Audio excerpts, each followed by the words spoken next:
E no vídeo de hoje, o Brasil na era do impeachment, um texto publicado no jornal Mensageiro da Paz em novembro de 1900.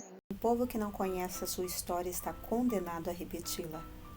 Análise histórica e crítica sobre o pentecostalismo universal. Se inscreva, curta e compartilhe.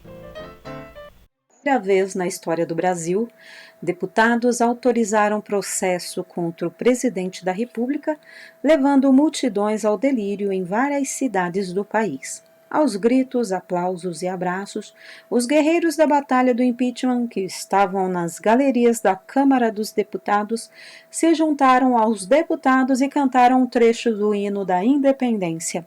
Houve até um parlamentar que passou mal de tanta emoção.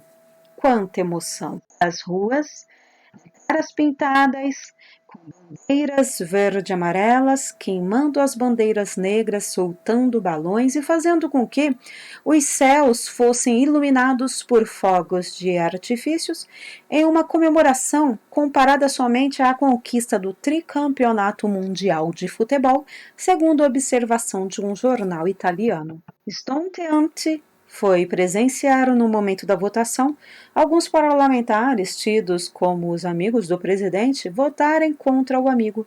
Até um deles, que alguns dias antes havia oferecido um banquete em sua homenagem, disse sim ao impeachment. Pior que isto foram os deputados oportunistas que tentaram negociar o seu voto por alguns milhões de dólares ou por alguma nomeação de parentes. Pasmem, um deles, segundo o Jornal do Brasil, foi tido como pertencente à ala evangélica. Certamente este dia 29 de setembro de 1992 ficará registrado na mente de milhões de brasileiros por muito tempo. O evento teve ampla repercussão na imprensa internacional. O mundo todo tomou conhecimento do impedimento do presidente na continuidade do exercício do mandato, acusado por crime de responsabilidade e provável envolvimento com as estripulias do empresário alagoano Paulo César Farias, o famoso PC. A investigação foi feita por uma comissão parlamentar de inquérito que afirma dispor de incontestáveis provas desse envolvimento. O processo agora está com o senador da República, que procederá com o devido julgamento. Chega a causar um certo desalento quando se busca comprovar o nível de equidade de virtuais juízes, particularmente aqueles que aprovaram o impedimento. É evidente, entretanto, que não há aqui nenhuma generalização. Há exceções nas regras e, quem sabe, um bom remanescente. Faz lembrar um episódio ocorrido muito tempo atrás na remota Palestina. Um certo segmento político armou a cena que parecia a mais perfeita possível. Contrataram um homem para simular um ato sexual com uma mulher que desconhecia a armadilha. Rezava no contrato que o homem fugiria do flagrante, deixando a mulher em maus lençóis. Assim aconteceu.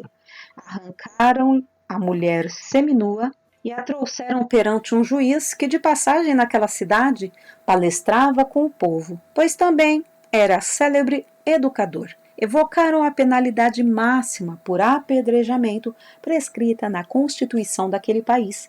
O juiz, todavia, além de conhecer as leis de ponta a ponta, possuía prévio conhecimento da armação e, em um gesto de inigualável sabedoria, arguiu os acusadores com a máxima que se tornou popular em todo o mundo: atire a primeira pedra àquele que estiver sem pecado. Continua o registro histórico dizendo que os acusadores, ao ouvirem tal sentença, deixaram o fórum envergonhados e de frontes voltadas para baixo. O feitiço se virou contra o feiticeiro.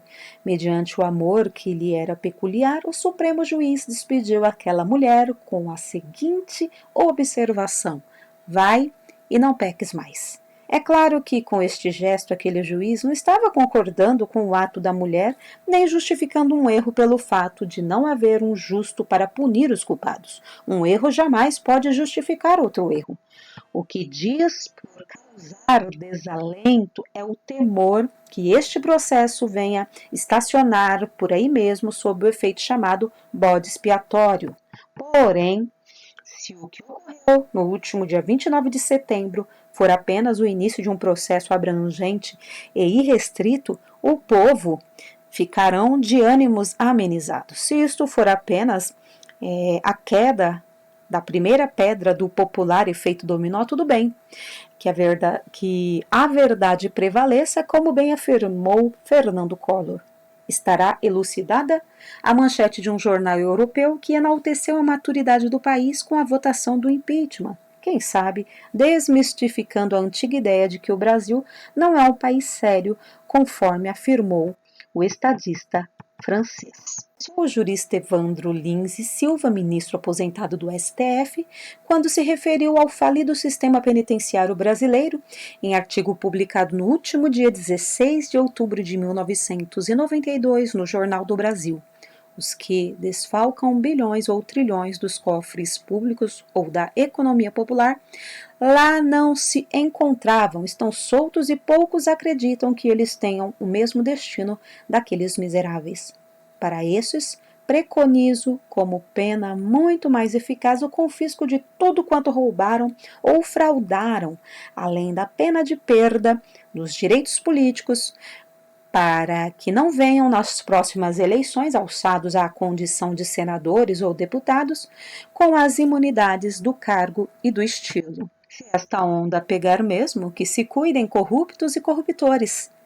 Se por extensão a era do impeachment vier a atingir um meio eclesiástico, que se cuidem os intocáveis diretores, senhores feudais, corruptos e corruptores. Oxalá o Brasil tenha entrado na era do impeachment. Porque nada podemos contra a verdade, senão pela verdade. 2 Coríntios 13:8. Se inscreva, curta e compartilhe. Análise histórica e crítica sobre o pentecostalismo universal.